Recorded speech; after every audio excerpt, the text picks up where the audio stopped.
Hey, this is Dan from MNYK Studios in Philadelphia, and today we'll be going over how to get set up for basic recording. The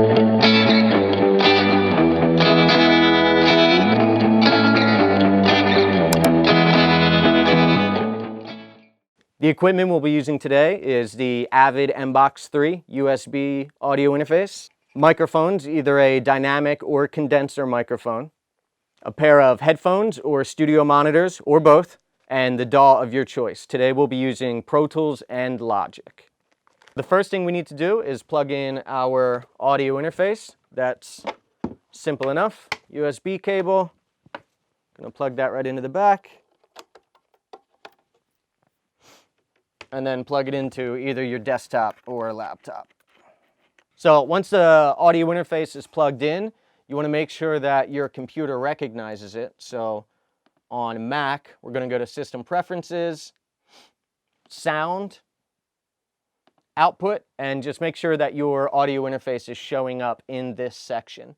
You can set it as output if you want, if you're going to leave it hooked up. So an audio interface is basically an interface that takes audio, converts it into a digital signal so that your computer can work with it. Almost any audio interface that's on the market is going to have a couple of key features, mainly being a mic preamp that controls the volume of the incoming signal. Phantom power. Phantom power is what powers condenser microphones. Dynamics don't need phantom power. Most of them will have some sort of combo jack for guitar inputs as well as XLR inputs. Output for your studio monitors, output for your headphones, volume controls, mute, and a mix control, which we'll talk about a little bit later. All right, so after your audio interface is plugged in, we're going to need to hook up the microphones and your headphones or studio monitors, or both, if that's what you're using.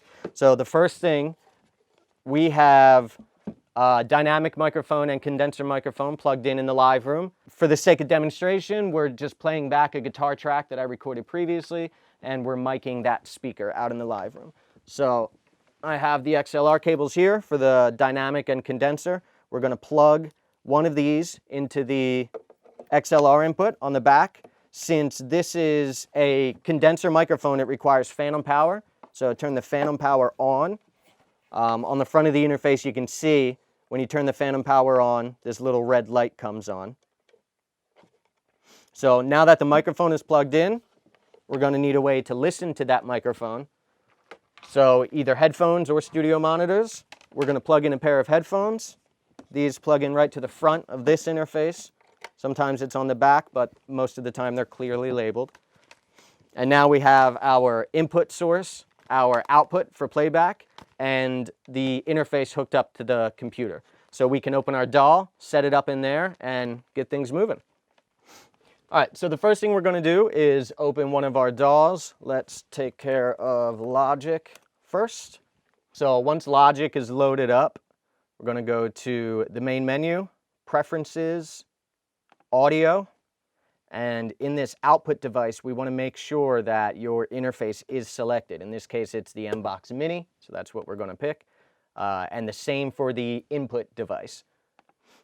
A quick note about buffer sizes, and this applies to both Pro Tools and Logic.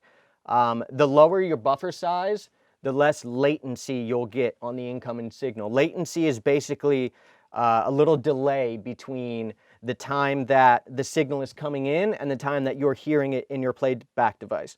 So for instance, if it was a snare drum and we had our buffer size set all the way to 1024 and the snare drum hits, you won't hear it until a few milliseconds later. Now, since that's an issue with recording, most interfaces have a knob on the front that'll be labeled mix or something similar. And the two choices will be either input, where you're monitoring the incoming signal directly, or playback, which is where you're monitoring the signal coming from your DAW. So if there's, let's say you put reverb and delay plugins on your guitar track, if you're listening to just the input, you won't hear those effects because you're only hearing the input device. If you put it on playback, you will. Now the reason the buffer size is important because a lower buffer size will give you much less latency, but it's also more taxing on your computer.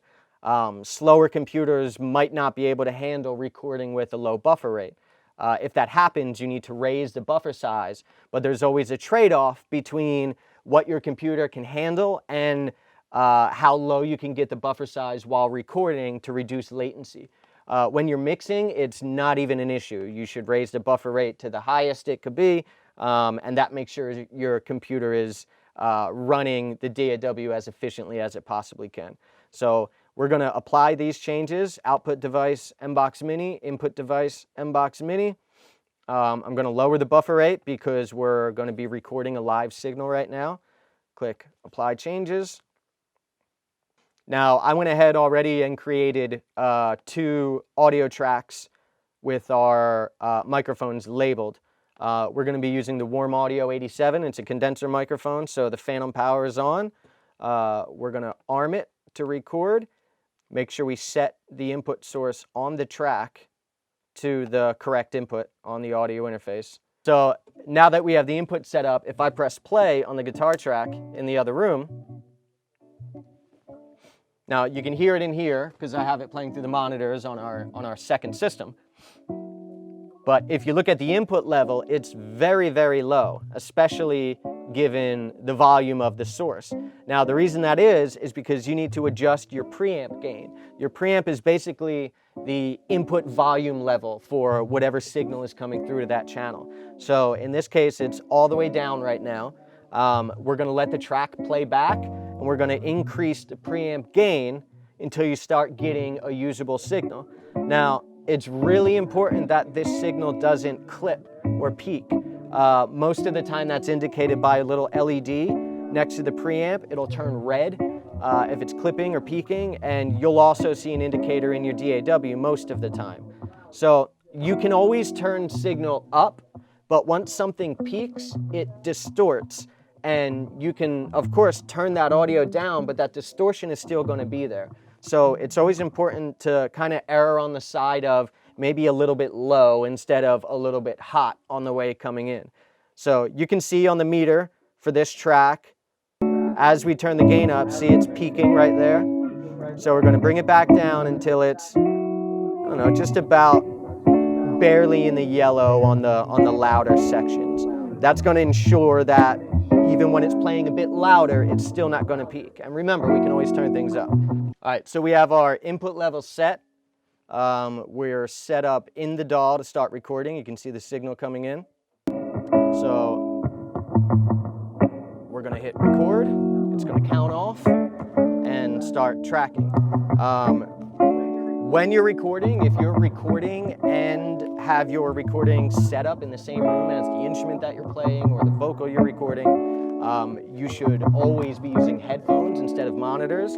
If the microphones pick up what the monitors are playing, it's going to create feedback and you'll hear a feedback loop.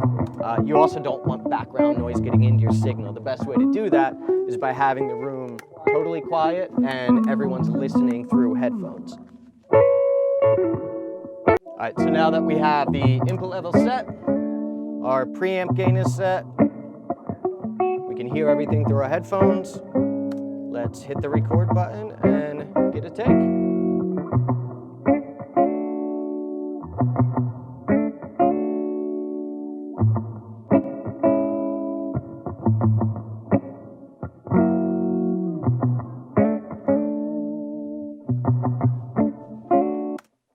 So that's how to get your interface set up and recording in Logic. Let's take a quick look at Pro Tools. All right, so the first thing we're going to do is let's open up Pro Tools. Before we even create a new session or open an old session, the first thing you want to do is go to Setup, Playback Engine. This is where you're going to set which audio device you're using. In this case, it's the MBox Mini. And again, with the buffer size, while you're recording, you want to try to keep it as low as you can without your system getting upset. Anything above 128, 256, you're going to start getting a noticeable delay. But anything below about 256 is probably fine. So we're going to save these settings, click OK. Let's open up a session or create a new session. All right, so this session I created earlier just has 2 audio tracks, very simple. Both audio tracks are already set to their proper input on the audio interface, and then the output is set to just the main stereo output on the audio interface. So the first thing we'll do is arm the track to record to make sure we're getting signal. So I'll play the guitar track here. All right, so we've got playback. I'm gonna double check the preamp gain for the microphone. Again, we want it to be, you know, a decent solid level without peaking. So anywhere in, you know, the yellowish area should be fine. So now that I know we have good input level, let's pop the headphones on, make sure we're getting output. And we are, so stop the playback, hit record, and in Pro Tools you hit the record button and then the play button to start recording. So that's recording. We'll start playback on our guitar, and there we go.